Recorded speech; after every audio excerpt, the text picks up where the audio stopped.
Oui, salut tout le monde, ici clairvoyante, butch lesbienne femme enfant! Bon! Bon, c'est fait. C'est fait, ben oui, Turcotte, je t'aime avec tes défauts, je te déteste avec tes qualités, puis tu m'aides du faire avec le reste. Gros porc de truc, tes cochons, change pas, t'es du bacon en barre.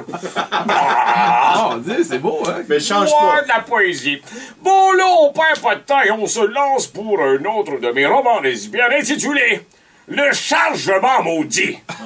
Musique!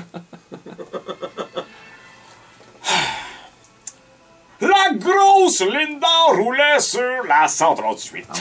Elle qui aimait bien sortir sa grosse tête par la fenêtre pour rattraper des flocons de neige au passage avec sa bouche. Elle saignait bon d'avance du front après avoir passé trop près de la gratte. Aïe aïe!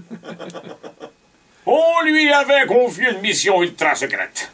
Personne ne devait savoir ce qu'elle transportait dans son camion. C'était classé secret défense. Secret défense! C'est des singes de laboratoire infectés qui changent le monde en zombie! Avait-elle crié debout sur le haut de son truck qu'elle avait lettré « Singes de laboratoire infectés qui changent le monde en zombie ». Mais tchit! C'était secret. Linda devait emmener les macaques enragés au Canada pour aller les noyer au large de Terre-Neuve. Procédure tout à fait normale selon le ministère de l'Environnement. Ben oui. C'est rendu une capitaine bonheur. L'environnement! J'espère qu'ils savent pas nager, j'ai pas de poche en jute, texta-t-elle sur la page Facebook de Brigitte Bardot. Linda roulait depuis maintenant 43 pages, sans arrêter. Une pomme à la main qu'elle salait de cocaïne en se disant « Maudit que je ferais du tracking, du bebop et de la corde à danser, là! » Elle était partie depuis 5 jours. En fait, elle était partie 5 jours plus tôt de Washington devant le regard inquiet du président des États-Unis. Lâche-moi avec ta pandémie, le noiro. Garde-moi les fils derrière de tes singes. Je tombe même pas malade. Pas parler de ça, moi. De toute façon, y a pas de danger chez ces damnatives.